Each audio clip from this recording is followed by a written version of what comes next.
How are we all? Let's do a slightly different video. Oh, okay. Oh, oh, I shouldn't do this in here. Ooh. So,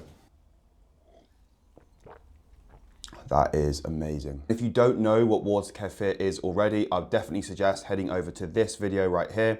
I dive into all things Water Kefir, everything you need to know about it, how you go about making it from home. It's really, really easy. Just head over and watch that video first. Some people aren't overly keen on the just base flavor of Water Kefir. It's kind of tangy, a bit yeasty, because at the end of the day, that's what it is. It's a fermented culture of yeast and bacteria. So some people aren't overly keen on how it tastes as is. And also, when you start flavoring it, you can genuinely make some of the nicest drinks you'll ever have. Like, this is a go-to summer drink for me.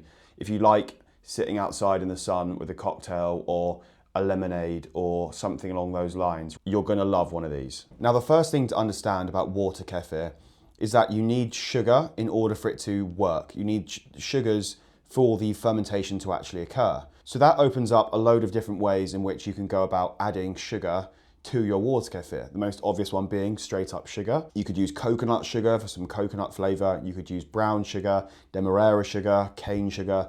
The list goes on. You could even go for maple syrup. You could even go for a honey or a raw honey. You could then make your own syrups, like a Korean Cheong, for example, which I'll walk you through today as well. And I also find that adding some acids, particularly lemon juice, lime juice, orange juice, or grapefruit juice, are really good ways of bumping up the carbonation and the fermentation a little bit better, as well as the flavor. Adding that acidity makes the drink taste so much better at the end, okay? So let's walk through my top 10 favorite recipes that I've done so far. In no particular order, one of my favorites so far has just been honey and lemon juice. I actually used raw honey.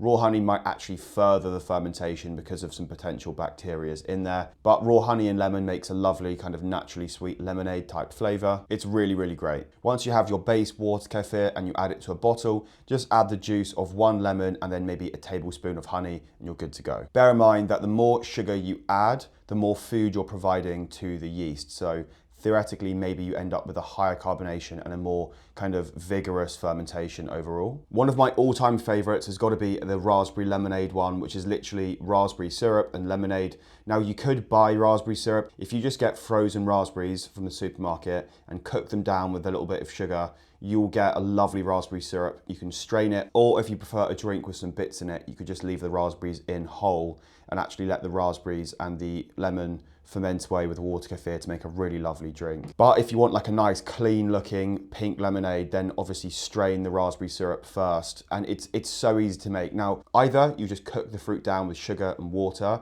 really straightforward, or you make a Cheong, which is arguably even easier. Now, a Cheong is like a Korean fermented syrup, okay? All you do, equal weight fruit, equal weight sugar, mix up in a bowl, pack it down into a jar, and then you just leave it. And basically the sugar draws out loads of the flavor and the juice out of the fruit. This works amazingly with pomegranates, raspberries, kiwis, plums, the list goes on. You can literally do it with any fruit. I've lost track of how many I've made and they just taste amazing. So on that note, pomegranate Water Kefir is amazing using the same technique, pomegranate Cheong. And then if you'd like some further acidity, you could then add some lime juice, lemon juice, orange juice, grapefruit juice for a bit of acidity. And the third one I would say is great just from a convenience standpoint, literally just store-bought orange juice. This works amazingly well. I would recommend going half and half. So if you go half up with orange juice, half with Water Kefir, you'll find that the fermentation's amazing and the flavor's great too. You'll just get like a fizzy orange juice, like Tango, for example. But obviously throughout that fermentation process, you're dropping the sugar content and increasing the probiotic content. So if you want a healthier way of drinking orange juice, there you go. And it also makes it taste nicer too. So bit of a no-brainer. Obviously you can do this with other juices. This one actually is pineapple juice that I've basically just gone half and half pineapple juice to Water Kefir, added some lime juice as well for some more tropical flavor, and there you go. So this is a really good one too. Number 4 would be a group of ones that I like to do, which is basically a mixture of citrus and then sugar, and that's it. I just keep it really, really simple. So literally either lime juice, lemon juice, orange juice, or grapefruit juice. I'd always go fresh squeezed, so You could go anywhere from 1 whole lemon or lime or orange all the way to like 2 or 3. It really doesn't matter that much. And then you just add some sugar and you'll get like a very nice citrusy lemonade or orangeade or fizzy grapefruit or something along those lines. And that's a very nice, simple and easy way of doing it. And then you have ones that actually involve adding whole bits of fruit. So I've done a variety of ones here.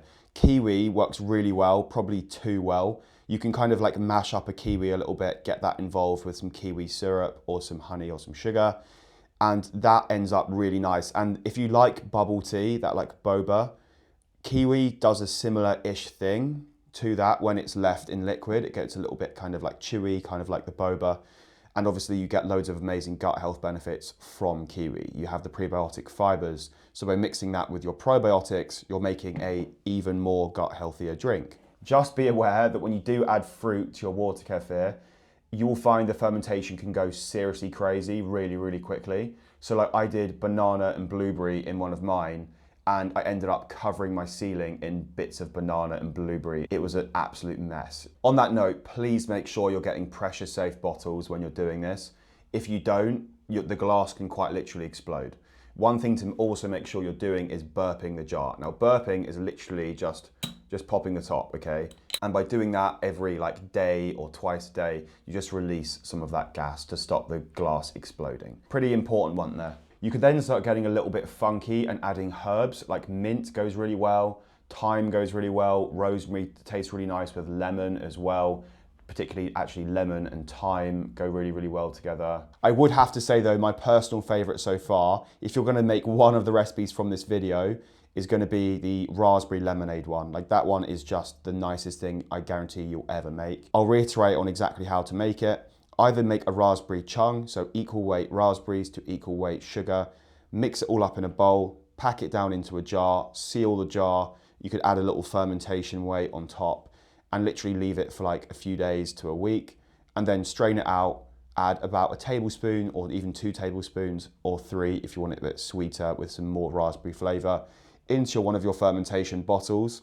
Then the juice of 1 whole lemon, or you could go lime, grapefruit or orange to mix things up, and then top up the rest with water kefir and then leave it for another 24 to 48 hours. Once you can tell they're carbonated and they're ready to drink and you've burped them and they're really popping and you can really see that carbonation, just close it and then put it in the fridge for like at least a few hours. And what that will do is that will kind of relax the carbonation a little bit. So that way when you pop it, it won't lose all of its carbonation straight away. You'll get a nice slow moving carbonation. This one I haven't fridged, which is exactly why it basically just exploded and then lost its carbonation really quickly. So I hope this video has given you some ideas. Water kefir is so easy to make. It's really great for your gut. Honestly, of all fizzy drinks I can think of, it is the best in terms of both flavor and gut health benefits. So it's sort of a no-brainer. It's really cheap as well. Like you can buy water kefir grains for dirt cheap online. If you have any more water kefir recipes, please do suggest them in the comments below. I would love to hear them and give them a go, as I'm sure other people would. So yeah, I hope this video has given you some ideas on how you can go about making your water kefir recipes. I would definitely say be creative. Like you can really mix things up. You can play around with ratios of acids to sugars, and you can play around with multiple syrups. You can play around with different syrup making techniques, different sugars. You can then start adding herbs and other things. Play around with your citrus, so lemon, orange, grapefruit, whatever. So yeah, I hope you enjoyed the video. I hope I've got enough B-roll to kind of pack this video out a bit, because I realize I'm just sat here talking. I just thought I get so many questions about recipe ideas for water kefir. This is a nice place to start to kind of give you some ideas, give you an understanding of how it kind of works. And yeah, hopefully you can get making your own probiotic drinks from home, because it is genuinely great. Stay tuned for next week's. I've got no idea what it will be, as per the usual. And as I say, please do suggest any of your own water kefir recipes down below, because I'd love to get a discussion going. I'd love to try some of your recipes. So yeah, hope you enjoyed, and I will see you next week.